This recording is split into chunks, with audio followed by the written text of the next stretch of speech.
दोस्तों इस वीडियो में हम लोग देखेंगे कि आप अपना वेबसाइट जो है वो गूगल सर्च कंसोल से किस तरह से कनेक्ट कर सकते हैं या किस तरह से ऐड कर सकते हैं। हम लोग जानते हैं कि जब भी कोई नई वेबसाइट हम लोग अपनी लॉन्च करते हैं तो उसको हम लोग गूगल सर्च कंसोल से कनेक्ट करते हैं और उसके बाद हम लोग गूगल एनालिटिक्स से भी कनेक्ट करते हैं। तो यहाँ पे देखने वाले हम लोग इस वीडियो में कि अपनी वेबसाइट को गूगल सर्च कंसोल से किस तरह से हम लोग कनेक्ट करेंगे।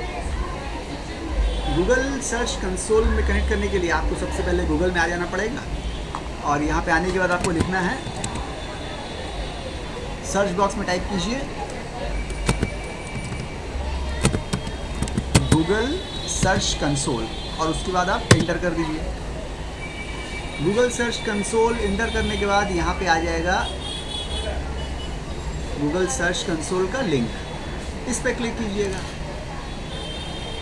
तो आपको एक गूगल सर्च कंसोल का ये इस तरह से ऐसे पेज आ जाएगा। अगरचे आपने ऑलरेडी साइन अप किया हुआ है गूगल सर्च कंसोल से तो आपको साइन अप करने की ज़रूरत नहीं पड़ेगी। अगरचे आपने साइन अप नहीं किया है तो आपका जो ऑलरेडी जो जीमेल आईडी आप जो यूज़ करते हैं उस जीमेल आईडी से आप चाहे तो आप लॉगिन कर सकते हैं या साइन अप कर सकते हैं गूगल सर्च कंसोल को अपने जीमेल के आईडी से। क्योंकि मेरा ऑलरेडी साइन अप किया हुआ था तो यहाँ पे हम क्लिक करते हैं स्टार्ट नाउ पे, तो ये देखिए मेरा यहाँ पे गूगल सर्च कंसोल का डैशबोर्ड जो है वो ओपन हो गया है। ये मेरा गूगल सर्च कंसोल का डैशबोर्ड है, ठीक है। और यहाँ पे मेरी कुछ साइट्स हैं जो रखी हुई जगह पे नज़र आ रही है, ठीक है। ये देखिए ये मेरी कुछ साइट्स भी नज़र आ रही है। तो अब आपको क्या करना पड़ेगा, आपको यहाँ पे आपको अपनी साइट का URL देना है या लिंक देना है या अपनी साइट को ऐड कर देना है, ठीक है। ऐड कैसे कीजिएगा, ऐड करने के लिए पहले अपनी वेबसाइट पे जाइए, जो आपका एड्रेस है उसको आप कॉपी कर लीजिए। ये मेरी नई वेबसाइट है जिसको हमने खासतौर से नया लिया है। ये इसका यहाँ पे एड्रेस बार में आने के बाद हम यहाँ पे पूरा इसका एड्रेस जो है वेबसाइट का इसको कॉपी कर लेते हैं, ठीक है। कॉपी कर लिया हमने, कंट्रोल C करके आप सिलेक्ट करिए, सिलेक्ट करके कंट्रोल C करके कॉपी कर लीजिए। उसके बाद आप यहाँ पे आ जाइए गूगल सर्च कंसोल का जो डैशबोर्ड है। आने के बाद यहाँ पे इस बटन पे, बड़े से बटन पे जो गूगल सर्च कंसोल के नीचे जो बड़ा सा बटन है उसमें आप क्लिक कीजिए। यहाँ पे देखिए ऐड प्रॉपर्टी करके ऑप्शन है, ऐड प्रॉपर्टी, ठीक है। अगर आप कोई नई वेबसाइट इसमें ऐड कर रहे हैं या कोई वेबसाइट, अगर आपकी कोई वेबसाइट नहीं होती तो यहाँ पे जितनी वेबसाइट है कोई नज़र नहीं आती। ये सब मेरी वेबसाइट से इसलिए नज़र आ रही है। तो आप यहाँ पे ऐड प्रॉपर्टी में जाके यहाँ पे क्लिक कीजिएगा तो यहाँ पे आ जाएगा।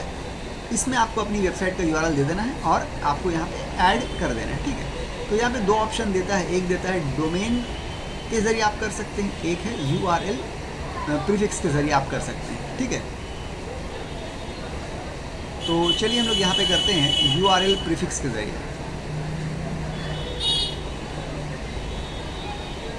ये दोनों में फ़र्क क्या है? फ़र्क ये है कि डोमेन के ज़रिए अगर आप करिएगा तो यहाँ पे all URLs across all subdomains, all URLs across HTTPS और HTTP inquiry requires DNS verification. यहाँ पे DNS वेरिफिकेशन आपको करना पड़ेगा, ठीक है। ये DNS वेरिफिकेशन यहाँ पे करना पड़ेगा, यानी कि आपको यहाँ पे आपको रूट लेवल की फाइल्स में आपको जाना पड़ेगा, DNS वेरिफिकेशन करना पड़ेगा आपको।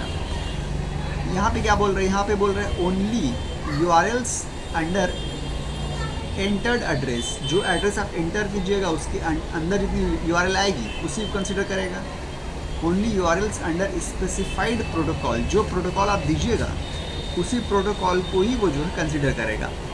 Allows multiple verification methods, verification methods यहाँ पे अलग अलग हैं, ठीक है। यहाँ पे क्या था, रिक्वायर्स DNS वेरिफिकेशन। यहाँ पे अलग अलग तरीके से वेरिफिकेशन हो सकता है, यानी कि 4-5 तरीके के ज़रिए आप वेरीफाई करवा सकते हैं, ठीक है। डोमेन वाले में आपको वेरीफाई करने के लिए आपको DNS में जाना पड़ेगा, वहाँ पे आपको चेंज करना पड़ेगा। मगर URL प्रीफिक्स में आपको मल्टीपल मेथड से वेरीफाई करने के लिए, चलिए हम लोग यहीं पे करते हैं। चलिए यहाँ पे क्लिक किया हम लोग ने, क्लिक करने के बाद यहाँ पे बोल रहा है वेबसाइट, आप वेबसाइट का URL डाल दीजिए, जो हम लोग यहाँ पे पेस्ट कर देते हैं, जो कॉपी किया था। तो यहाँ पे वेबसाइट का URL डाल दिया, उसके बाद कंटिन्यू बोल रहा है तो कंटिन्यू कर दिया हम लोग। अब देखिए ये प्रॉपर्टी को वेरीफाई कर रहा है। प्रॉपर्टी का मतलब वेरीफाई ये होता है, वेबसाइट होता है, ठीक है। अब वो उसने यहाँ पे क्या किया है, यहाँ पे हम लोग को उसने बताया है कि किस तरह से हम लोग वेरीफाई कर सकते हैं। ठीक है, बहुत सी वेरीफाई करने के तरीके दिए हुए हैं। यहाँ पे देखिए, एक तरीका है HTML फाइल के ज़रिए आप वेरीफाई कर सकते हैं। ठीक है, उसके नीचे आइए, दूसरा तरीका HTML टैग के ज़रिए आप वेरीफाई कर सकते हैं।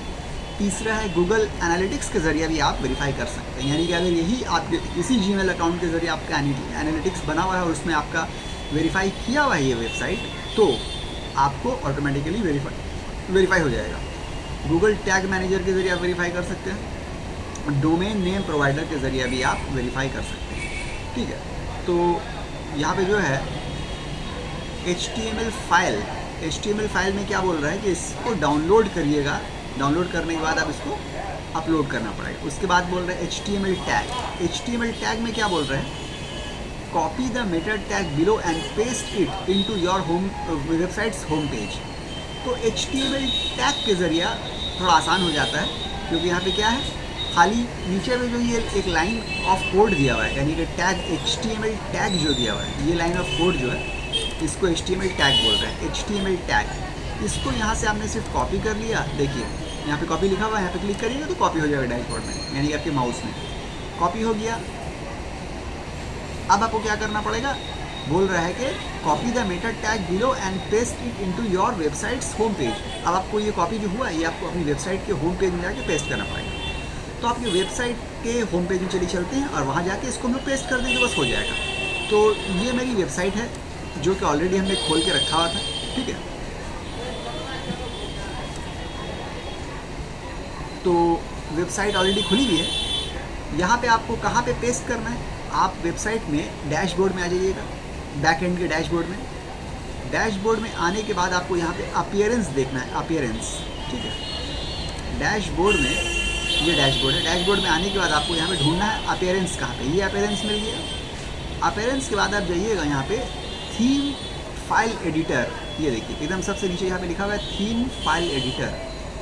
यहाँ पे आपको जाना है थीम फाइल एडिटर। जब थीम फाइल एडिटर में पहुँचिएगा तो यहाँ पे बहुत सारी फाइल्स होगी, मतलब जो वेबसाइट आपके जिस थीम से बना हुआ है उस थीम की फाइल्स, या आप बोल दीजिए कोडिंग फाइल्स, जिससे कोड करके आपका वेबसाइट बना हुआ है, वो कोड की फाइल्स यहाँ पे बहुत सी रखी हुई होगी। राइट साइड में यहाँ पे देखिएगा थीम फाइल्स, यहाँ पे लिखा हुआ है राइट साइड में थीम फाइल्स, ये देखिए। तो इसके नीचे बहुत सारी ये सब फाइल्स हैं, यहाँ पे हाथ मत लगाइएगा ज़्यादा। आप अगर यहाँ पे कुछ कोडिंग आगे पीछे हो गई तो आपकी वेबसाइट का स्ट्रक्चर ख़राब हो जाएगा। ठीक है, और आप अगर कोडर नहीं है तो फिर बहुत मुश्किल हो जाएगी आपको उसको सही करने में। यहाँ पे सिंपल आपको ढूंढना है हेडर करके, देखिए यहाँ पे लिखा हुआ है थीम हेडर। आपको थीम हेडर ढूंढना है। हेडर मतलब सर होता है, हेड मतलब सर होता है। आपको थीम के हेडर में जाना है, क्लिक कर देना है यहाँ पे क्लिक कर देना है। जब आप क्लिक कीजिएगा थीम हेडर में,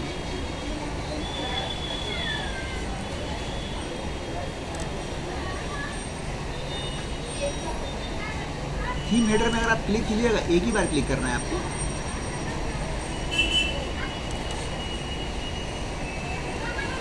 ये देखिए, तो ये हम लोग देखिए यहाँ पे लिखा हुआ ना थीम हेडर, ये थीम हेडर है। ठीक है, यहाँ पे हम लोग को उस वाले जो कोड है, वो जो कोड है हम लोग का HTML टैग का जो कोड है वो हमको यहाँ पे पेस्ट कर देना है। ठीक है, यहाँ पे देखिए हेडर टैग जो है, इस हेडर टैग के अंदर बॉडी टैग के ऊपर हमको पेस्ट कर देना है। ये हेडर टैग है ना, हेडर टैग के ऊपर ही पेस्ट करना है। ठीक है, देख लीजिए यहाँ पे एक हेडर लिखा हुआ है, यहाँ पे हेडर बंद है। ये दो टैग है, हेडर टैग यहाँ पे, हेडर जहाँ पे लिखा हुआ है ये यहाँ से खुल रहा है हेडर टैग, और यहाँ से बंद हो रहा है। ठीक है, तो हमको क्या करना है, जहाँ हेडर टैग बंद हो रहा है उसके पहले हमको उस कोड को पेस्ट कर देना है। ये पेस्ट कर दिया हमने। ठीक है, तो इससे क्या हुआ, ये पेस्ट हो गया। अब पेस्ट करने के बाद यहाँ पे अपडेट फाइल कर देंगे। ये देखिए ब्लू बटन जो है अपडेट फाइल कर देंगे, इसको प्रेस कर देंगे तो अपडेट हो जाएगा। ठीक है, अपडेट हो गया।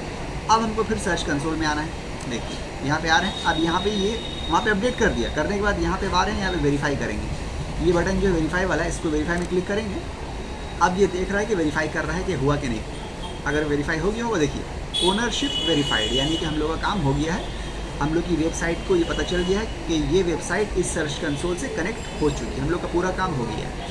आप चाहे तो डन कर दे। डन मतलब ये है कि अब काम खत्म हो गया, कनेक्ट तो हो गया है, वेरीफाई तो हो गया है। ठीक है, या हम लोग चाहे तो हम लोग गो टू प्रॉपर्टी में जा भी सकते हैं। ठीक है, तो क्योंकि हम लोग काम यहाँ पे कनेक्ट करना था तो कनेक्ट कर दिया, बस डन कर देते हैं। डन। तो ये इस तरह से हम लोग ने क्या देखा कि एक वेबसाइट को अपने गूगल सर्च कंसोल से किस तरह से हम लोग ऐड करते हैं, अटैच करते हैं। ठीक है, अब क्या होगा कि अब उस वेबसाइट में आपकी जो भी कोई भी मतलब होगा, अगर कोई आपकी वेबसाइट में कोई यूज़र आएगा, विजिटर आएगा या कोई प्रॉब्लम होगी, तो तमाम की तमाम चीज़ें, अगर कुछ प्रॉब्लम भी होगी तो भी आपको यहाँ पे सर्च कंसोल से नज़र आएगी। अगर कोई विजिटर आएगा, यूज़र आएगा, कहाँ से आएगा, वो आगे क्या करता है, तमाम चीज़ें आपको ये गूगल सर्च कंसोल यहाँ से आपको बैक एंड में बताता रहेगा। अगर आपके साइट में कोई प्रॉब्लम हुई या कोई मूवमेंट हुई, जैसी परफॉर्मेंस भी जैसे परफॉर्म करेगा आपकी वेबसाइट, वो यहाँ से आपको पता चलता रहेगा। यही वजह है कि लोग अपनी वेबसाइट को गूगल सर्च कंसोल से जो है ऐड या अटैच करवाते हैं। और इसके बाद हम लोग देखेंगे, ठीक है, ये काफ़ी हम लोग समझ गए कि किस तरह से ऐड करते हैं। और जो तरीके हैं ऐड करने के वो हम किसी और वीडियो में बताएंगे कि